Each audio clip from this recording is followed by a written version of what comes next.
बेहदची परम महाशांती। महाकाल प्रलयामध्ये बेहदची परम शांती कशी मिळेल? सनातन सत्य आजच जाणून घ्या भाग 2। बापूजींनी आपल्याला सांगितले आहे की जर बेहदच्या मुलांच्याकडून परिवर्तन प्रक्रिया वेळेत पूर्ण झाली नाही तर महाकाल प्रलय होणार हे निश्चित आहे। हे बापूजींनी आपल्याला वारंवार सांगितलेलं आहे आणि या प्रक्रियेमध्ये जो शारीरिक आणि आत्मिक दाह होणार आहे त्यापासून परमशांतीद्वारे मुक्ती कशी मिळवता येईल हे बेहदचे बापूजी आपल्याला आज सांगत आहेत। आता अनंतभाई बापूजींना परमशांती म्हणून त्यांचे स्वागत करत आहेत आणि ते पुढे म्हणतात की बापूजी तुम्ही काय सांगाल या विषयाबद्दल? तर मग बापूजी पुढे सांगतात की जर बेहदचे मन वचन आणि कर्म असतील तर बेहदचे भाग्य बनवता येईल आणि जर बेहदचे भाग्य असेल तर बेहदची विचारशक्ती तयार होते। बेहदच्या विचारशक्तीमुळेच आत्म्यांना बेहदची परमशांती मिळते। कोणती मिळते? तर बेहदची परमशांती मिळते। यामुळेच नंतर सर्वांच्या मध्ये राहून सुद्धा म्हणजे घर संसारात राहून सुद्धा त्याला वैराग्य येते। त्याला म्हणजे आत्म्याला वैराग्य येते। त्याला संसाराला सोडून संन्यस्त जीवन व्यतीत करावे लागत नाही। गीतेमध्ये सुद्धा सांगितलेलं आहे की गृहस्थ आश्रम हाच सर्वात श्रेष्ठ असा आश्रम आहे। काय सांगितलेलं आहे की गृहस्थ आश्रम हाच सर्वात मोठा आश्रम आहे। घर संसारात राहून सुद्धा सर्वांच्या मध्ये राहून सुद्धा आपल्या कर्मबंधनांना संपवण्यासाठी हाच सर्वात सोपा उपाय आहे। यामुळे कर्मातीत भावातीत गुणातीत त्रिगुणातीत होता येते। या अवस्थेमध्ये आत्म्याला सत्वगुण रजोगुण आणि तमोगुण याच्या पलीकडे जायचे आहे। बुद्धी निराकार आणि अनादी स्वरूप धारण करायचे आहे। आत्म्याचे अनादी स्वरूप निराकार आहे। अनादी म्हणजे आत्म्याच्या जन्माच्या वेळेपासून जेव्हा आत्म्याच्या पित्याने आत्म्याला बनवले तेव्हा तो निराकार होता। तेच हे अनादी रूप आहे म्हणजे आत्म्याचे अनादी स्वरूप निराकार आहे। परमशांतीच्या लहरी वातावरणामध्ये पसरवा म्हणजे आपोआप हळूहळू सर्व आत्म्यांना परमशांतीची अनुभूती होईल असे बापूजी आपल्याला सांगत आहेत। या बेहदच्या परमज्ञानाचा आमचा 7 दिवसाचा कोर्स आहे तर आमच्या दुसऱ्या चॅनलवर तो उपलब्ध आहे।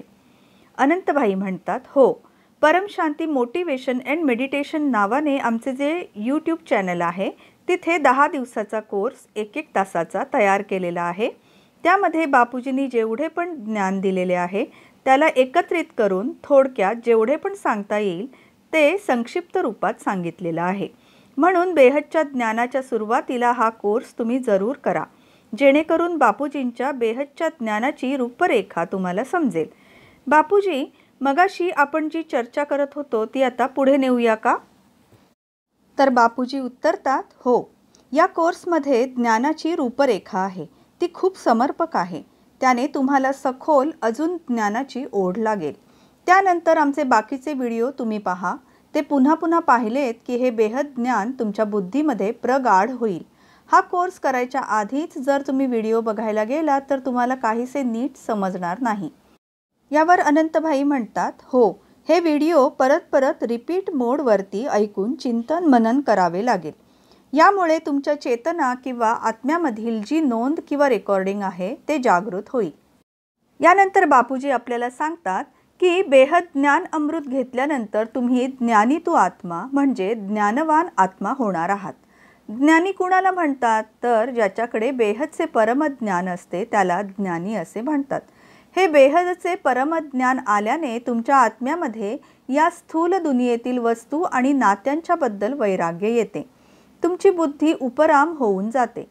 तुमची बुद्धी उंचच उंच म्हणजे सर्वोच्च परमधामामध्ये गुंतून राहते। कुठे राहते? तर सर्वोच्च परमधामामध्ये राहते। कारण आपले मन बुद्धी नेहमी तिथेच जाते जिथे आपल्याला जायचे आहे। परमधामामध्ये बुद्धी ठेवून परमज्ञान चिंतन केल्यावर आत्म्याचे हदचे म्हणजे ऐहिक कर्मबंधन नष्ट होते। यामुळे आत्मा कर्मातीत होऊन जातो। या संसारात राहून आपली जी नित्याची जबाबदारी आहे ती आपल्याला सोडायची नाही आहे, पण ती कामे करताना करता तो म्हणजे सर्वोच्च परमात्मा आहे हे सतत स्मरणात ठेवले असता त्याचे जे काही बरे वाईट फळ असते ते आपल्याला चिकटत नाही। आत्मे जसजसे ज्ञानसागरात डुंबायला लागतील तसतसे हे सर्व आपोआपच होत जाईल आणि आत्मे स्वतःच अविनाशी रत्नासमान होतील. त्यांची बुद्धी सोन्याच्या पेक्षा हिऱ्याच्या पेक्षा सुद्धा श्रेष्ठ आणि मौल्यवान होऊन जाईल. आत्मे अतिपवित्र आणि बुद्धी परम परम परम श्रेष्ठ होऊन जाईल. त्यामुळे आत्म्यांना जेव्हा बेहदच्या कलेची परमशक्ती दिली जाईल तेव्हा ते ती ग्रहण करू शकतील. कारण परमात्म्यामध्ये जर बेहदची शक्ती असेल तर मुलं सुद्धा तशीच पाहिजेत ना. बेहदच्या मुलांना विश्व परिवर्तन करायचे आहे तर त्यासाठी त्यांना 10,200 कलेची नाही, 1,00,000 कलेची सुद्धा नाही, तर बेहदच्या कलेची परमप्रकाशाची शक्ती पाहिजे.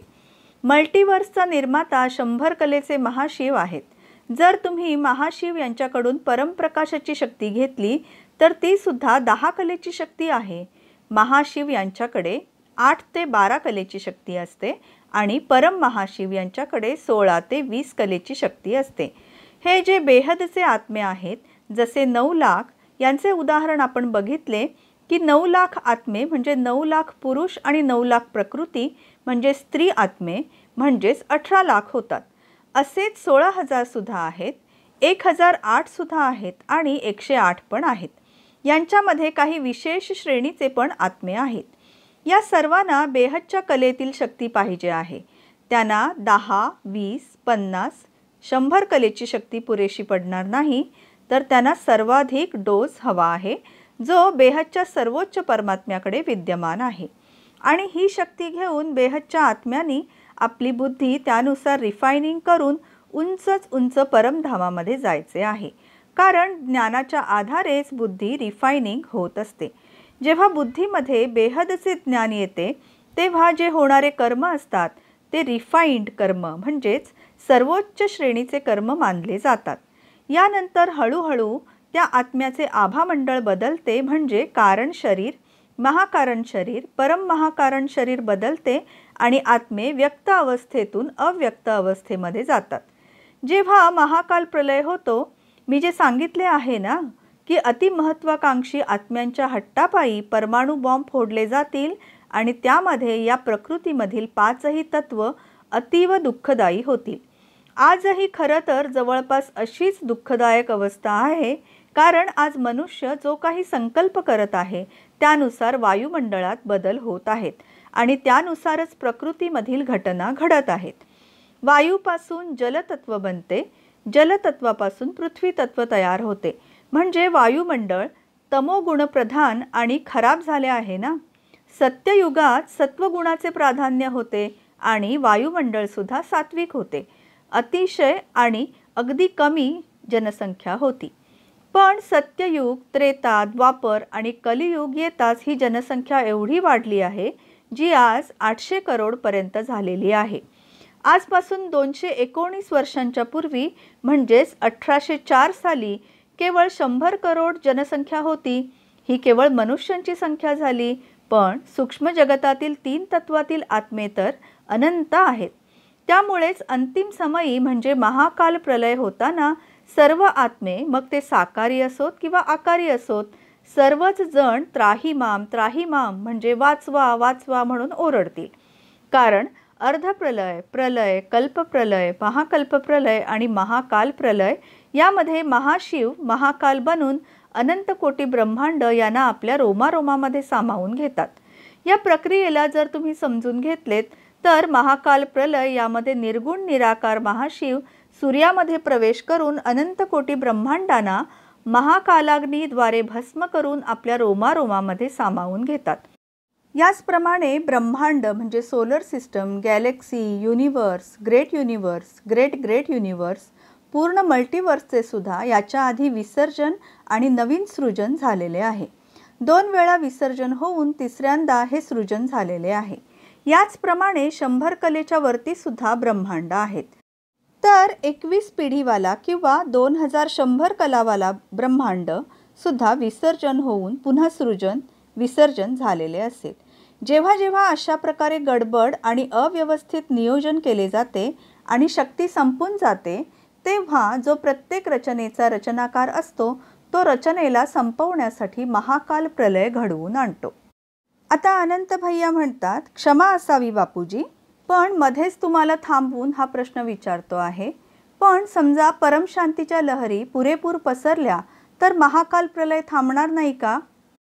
यावर बापूजी उत्तरतात, हो, जरूर थांबू शकेल ना, पण त्यासाठी सर्व आत्म्यांनी आत्मस्वरूप होऊन परमशांतीच्या लहरी पसरवणं अतिशय गरजेचं आहे.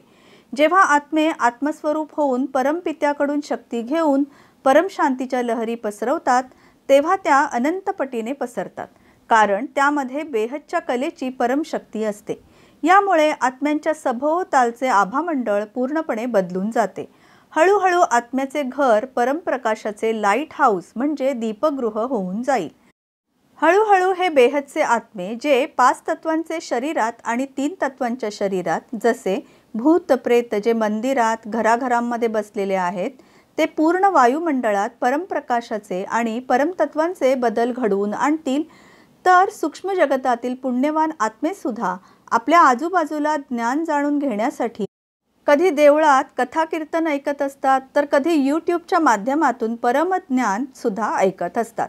यासाठीच बापूजी आपल्याला सांगत आहेत की रात्रीच्या वेळी या 3 तत्वातील आत्म्यांच्यासाठी हळू आवाजात बापूजींचे व्हिडिओ वायफाय असेल तर चालू ठेवावेत. यामुळे आपल्यासोबत या आत्म्यांचे पण कायमचे कल्याण होईल. स्थूल आणि सूक्ष्म आत्मे परमज्ञान घेऊन परमशांतीच्या लहरीमुळे स्वतःसुद्धा परमशांतीची अनुभूती करतील. आता परमशांतीच्या लहरी वायुमंडळात चहूबाजूनी पसरतील. आतापर्यंत आत्मे नकारात्मक संकल्प करत असल्याने वायुमंडळात नकारात्मक लहरी होत्या, पण परमशांतीच्या लहरी पसरल्यानंतर वायुमंडळात सकारात्मक बदल घडतील. पूर्ण वायुतत्व परमशांतीने भरून जाईल आणि सगळ्यांना परमशांती टच होईल. सूक्ष्म जगतातील जो विनाशकारी दल आहे ना, जे सतत विनाश करत आहेत आणि त्यांच्या संकल्पामुळे विज्ञानाच्या सहाय्याने विनाशकारी अस्त्रशस्त्र तयार झाली आहेत, त्यामुळे विनाशकारी दलाला पण परमशांतीच्या लहरी टच होतील आणि त्यामुळे महाकाल प्रलय झाल्याने जो अटळ विनाश होता तो आता टाळला जाईल. यानंतर सर्वांना चिरंजीव परमशांती मिळेल. असे करता करता बेहदचे आत्मे व्यक्त अवस्थेतून अव्यक्त अवस्थेमध्ये परिणत होतील. बेहदच्या आत्म्यांनी आत्मस्वरूप होऊन परमज्ञान आणि परमशांतीच्या लहरी पसरवल्यामुळे आत्म्यांच्या शरीरासोबत वातावरणसुद्धा व्यक्त अवस्थेतून अव्यक्त अवस्थेत परिणत होईल. मग भविष्यात होणारा महाकाल प्रलय थांबणारच ना आणि दुनिया परिवर्तनाकडे झुकेल. सर्वत्र केवळ परमशांती परमतत्व यांची दुनिया तयार होईल. आता अनंतभाई म्हणतात, पण बापूजी, ज्या पद्धतीने आणि गतीने स्थूल आत्म्यांच्या नकारात्मक विचाराने वायुमंडळात नकारात्मक लहरी पसरल्या आहेत ते पाहता वायुमंडळात सकारात्मक बदल कसे होतील असा प्रश्न पडतो आणि हे परिवर्तन जवळपास अशक्यप्राय वाटते. तर बापूजी उत्तरतात, आपल्याला कोणत्याही परिस्थितीत महाकाल प्रलय रोखून सकारात्मक परिवर्तन करायचे आहे. केवळ बेहदची परम महाशांती या सकारात्मक मंत्रानेच परिवर्तन शक्य होईल. तसं पाहता तुम्ही म्हणता तसे हे कार्य अशक्यप्राय वाटते, कारण याआधी कधीच अशा प्रकारचा उपक्रम कधीही कुठेही झालेला नाही.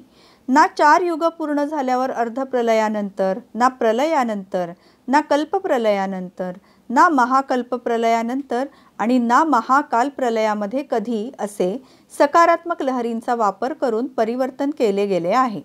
आम्ही इथे पहिल्यांदाच असे परमशांतीच्या लहरी वापरून परिवर्तन करण्याचा प्रयत्न सुरू केलेला आहे. बेहदचे आत्मे संकल्पशक्तीने आत्मस्वरूपामध्ये राहून बेहदच्या परमपित्याकडून परमप्रकाशाची शक्ती घेऊन वायुमंडळात सुद्धा परमप्रकाशाच्या लहरी पसरवतील आणि हळूहळू पूर्ण वायुमंडळात परमशांती झाल्यावर पूर्ण वायुमंडळाचे परिवर्तन होईल. वायुमंडळानंतर पूर्ण ब्रह्मांड, त्यानंतर महाब्रह्मांड म्हणजे गॅलेक्सी, असे करत करत पूर्ण मल्टिवर्समध्ये सुद्धा परमशांतीचा मंत्र पसरून पूर्ण मल्टिवर्सला परिवर्तित करायचे आहे. सगळ्यांना परमशांती परमतत्व. अनंतभाई म्हणतात, मला वाटते हे तेव्हा होईल जसे उदाहरणच द्यायचे झाले तर हे जेव्हा शिव या ब्रह्मांडाला नवीन बनवतात तेव्हा पूर्ण प्रकृती नवीन होते, नंतर नवीन परमशक्ती येते, त्यानंतर सर्व नकारात्मक गोष्टींचा अंत होतो.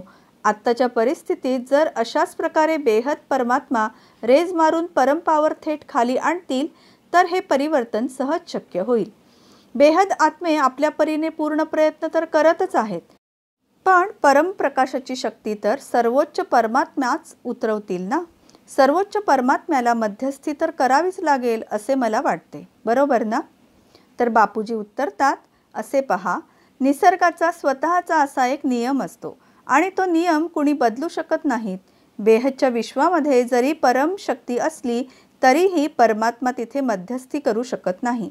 बेहदच्या आत्म्यांना ती शक्ती स्वतःच पुरुषार्थ करून खाली उतरवावी लागेल. भलेही परमात्मा मदतीचा हात देऊ शकतो, कारण हा सृष्टीचा नियम आहे. नाहीतर काय परमात्मा इतके दिवस या नकारात्मक गोष्टींना बदलल्याशिवाय राहिले असते का, सांगा बरं. आत्मे स्वतःच्या नकारात्मक विचाराने आपले परमप्रकाशाचे अस्तित्व गमावून बसलेले आहेत. त्यामुळे आता परिवर्तन पण या आत्म्यांनाच करायचे आहे आणि सत्वगुण, रजोगुण, तमोगुण याचे उलट क्रमाने परिवर्तन करायचे आहे आणि परमधामसारखी परमतत्वांची शक्ती आणि तत्वे आपल्या मूळ पदावर आलेल्या ब्रह्मांडामध्ये उतरवायची आहेत. इथे बेहदचे परमधाम बनवायचे आहे. हे सर्व बेहदच्या आत्म्यांनाच आत्मस्वरूप होऊन परमात्म्याकडून परमशक्ती घेऊन करायचे आहे. परमशक्ती घेऊन आत्म्यांना आपले घर परमप्रकाशाचे दीपगृह म्हणजे पॉवर हाऊस बनवायचे आहे. सर्वत्र केवळ परमशांती, परमशांतीच्या लहरी भरून राहिल्या पाहिजेत. ही सर्व प्रक्रिया प्रकर्षाने करण्याची वेळ अगदी आपल्या उंबरठ्यावर येऊन ठेपलेली आहे. कारण चहूबाजूनी आत्मे एवढे नकारात्मक आणि दुःखी आहेत की काय विचारता. त्यामुळे महाकाल प्रलय सुरू झाल्यातच जमा आहे.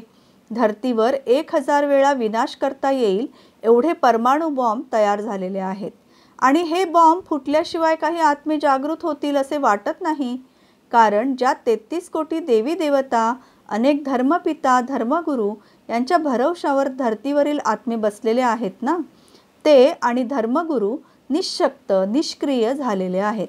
त्यांना आपण कुणाकडून शक्ती घेतली पाहिजे याचे साधे ज्ञान सुद्धा नाही आहे. त्यामुळे या परिस्थितीतच आत्मे अगदी शेवटच्या पायरीवर परमसत्य शोधण्यासाठी प्रयत्न करतील. पण आत्ता तरी ते सगळे आपापली डफळी वाजवत आहेत, म्हणून तर धर्मग्लानी झाली आहे ना. अनंतभाई म्हणतात, जाऊ दे बापूजी, आपण त्यांची बात सोडून आपल्या मूळ विषयावर बोलू.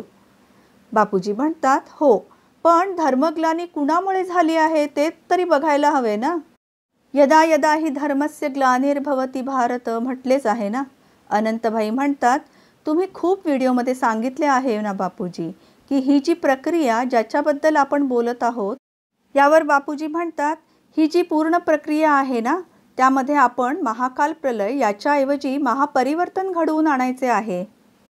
श्रोते हो, आपण पाहत आहात की ही चर्चा खूप रोचक होत चालली आहे. तरीसुद्धा आपल्याला काही काळासाठी इथे थांबावे लागणार आहे, कारण वेळेची मर्यादा आहे ना. म्हणूनच श्रोते हो, याचा पुढील भाग पाहण्यासाठी आपण जरूर आमच्या चॅनलला उद्या नक्की भेट द्या. आमच्या चॅनलला सबस्क्राईब करा. तसेच या व्हिडिओला तुम्ही हिंदीमध्ये ऐकणार असलात तर याच्या ओरिजिनल व्हिडिओची लिंक खाली डिस्क्रिप्शन बॉक्समध्ये दिलेली आहे. तर हिंदी ओरिजिनल व्हिडिओसुद्धा तुम्ही नक्की पहा. हा व्हिडिओ आवडला असल्यास व्हिडिओला लाईक, शेअर, कमेंट करा, चॅनलला सबस्क्राईब करा आणि आपल्या मित्रमंडळींना, नातेवाईकांना जरूर हा व्हिडिओ शेअर करा, जेणेकरून त्यांच्यासुद्धा ज्ञानामध्ये भर पडेल. बेहदच्या बेहदची परम परम परम महाशांती होत आहे. बेहद की परम शांति सोचो, बोलो परम शांति. Join us daily for live meditation, 10 p.m. to 11 p.m. on YouTube Live. Subscribe now. Website www.paramshanti.org. Email us anant@paramshanti.org. Like, share, subscribe. Join today. बेहद की